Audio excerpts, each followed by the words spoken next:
हिमाचल प्रदेश की कांग्रेस सरकार प्रदेश में रह रहे पाकिस्तानियों को वापस भेजने के लिए कोई ठोस कदम नहीं उठा रही, जिसके विरोध स्वरूप जिला शिमला के ठियोग में भी भाजपा द्वारा धरना प्रदर्शन किया गया।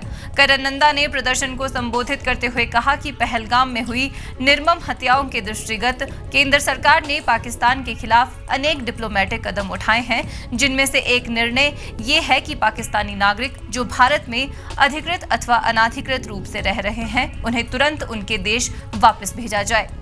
हिमाचल से घुसपैठियों को बाहर करो, बाहर करो, बाहर करो। घुसपैठियों का संरक्षण बंद करो, बंद करो, बंद करो। हिमाचल से घुसपैठियों को बाहर करो, बाहर करो, बाहर करो। भाजपा के मीडिया प्रभारी करण नंदा ने कहा कि अनेक राज्यों में ये कार्य तीव्र गति से चल रहा है, लेकिन दुख का विषय ये है कि हिमाचल प्रदेश की कांग्रेस सरकार हिमाचल में रह रहे पाकिस्तानी नागरिकों को ढूंढने और उन्हें वापस भेजने के प्रति बिल्कुल भी गंभीर नहीं है। ये एक चिंता का विषय है। उन्होंने कहा कि देश भर में सभी कांग्रेस राज्यों में इसी प्रकार के कार्य हो रहे हैं। उन्होंने कहा कि कांग्रेस पार्टी को अब भी अपने वोट बैंक की चिंता सता रही है। नंदा ने कहा कि पहलगाम में हुए आतंकी हमले के बाद मोदी सरकार ने पाकिस्तान के खिलाफ 10 दमदार कदम उठाए हैं, जिसमें भारत ने पाकिस्तान के साथ सिंधु जल समझौता भी खत्म कर दिया है। अटारी वाघा बॉर्डर को तुरंत बंद कर दिया। सभी पाकिस्तानी नागरिकों के भारतीय वीजा रद्द कर दिए गए।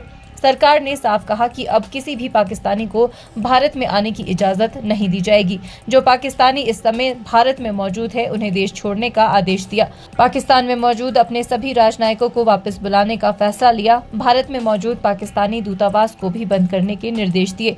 पड़ोसी देश से हर तरह का आयात बंद कर दिया गया। पाकिस्तान के साथ सभी प्रकार की डाक और पार्सल सेवाओं का आना जाना भी रोक दिया और पाकिस्तान के जहाज अब भारतीय बंदरगाहों पर प्रवेश नहीं कर पाएंगे। जहाँ केंद्र की सरकार ने पाकिस्तान के खिलाफ 10 बड़े कदम उठाए, वहां हिमाचल में कांग्रेस सरकार को एक कदम उठाने में तकलीफ हो रही है। जहां पूरे देश भर में पाकिस्तानी नागरिकों को ढूंढा भी जा रहा है, उनको वापस भी भेजा जा रहा है, पर आप केवल मात्र वोट बैंक और तुष्टीकरण की राजनीति को देखते हुए उनको यहाँ रखने का प्रबंध करके बैठे हैं और आप कुंभकर्ण की नींद सो रहे हैं। और कांग्रेस नेताओं की तो भाषा ही कुछ ऐसी है, क्या वामपंथी भाषा का इस्तेमाल करते हैं। इनकी अभी CWC की मीटिंग थी, जहां मुख्यमंत्री सुखविंदर सिंह सुक्खू गए और वो कांग्रेस वर्किंग कमेटी से जो है वो पाकिस्तान वर्किंग कमेटी बन के रह गई। और वहां के जो एजेंडा है, जो ये ऑल पार्टी मीटिंग में कहते हैं कि हम सरकार का समर्थन करते हैं, वहां पे विपरीत दिशा में चल पड़ते हैं। ये ISI के एजेंट की तरह काम करते हैं, ये पाकिस्तान के एजेंट की तरह काम करते हैं, ये पाकिस्तान के जनरल के इशारों पर काम करते हैं। जब एक सरकटे व्यक्ति की जो है उन्होंने एक पोस्टर जो है वो अपने ट्विटर हैंडल से डाल दिया,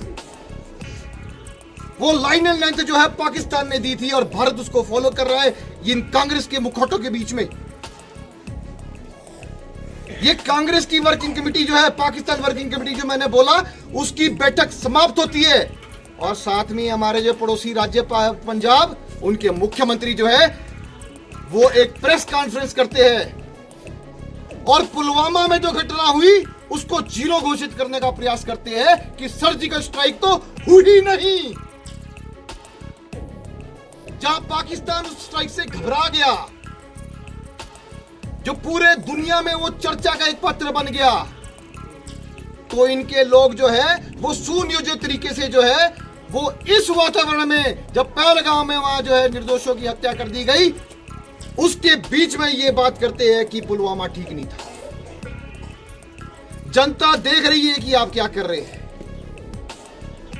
आप तो शरेआम कहते हैं कि पाकिस्तान कांग्रेस के होते आपको चिंता करने की जरूरत नहीं, आपके लोग यहां मौजूद हैं, आप सुरक्षित हैं, हम आपकी रक्षा करेंगे। ऐसी अनेकों घटनाएं जो है वो हम बता देंगे।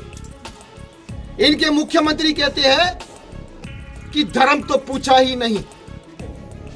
अब मारने से पहले धर्म कौन पूछेगा? पर असलियत तो ये थे कि वहां मौजूद लोगों ने, उन्होंने छाती पे कैमरा लगाए थे और कैमरा में उन्होंने बताया कि भैया आपका धर्म क्या है, और उसके बाद गोली मारी। इतने झूठ और मक्कार कांग्रेस जो है ये ऐसी वातावरण पैदा करते हैं, नैरेटिव सेट करने का प्रयास करते हैं। प्रधानमंत्री मोदी जी जहां देश के रक्षक बनते हैं, वहां कांग्रेस के लोग उस दीवार को तोड़ के भक्षक बनते हैं।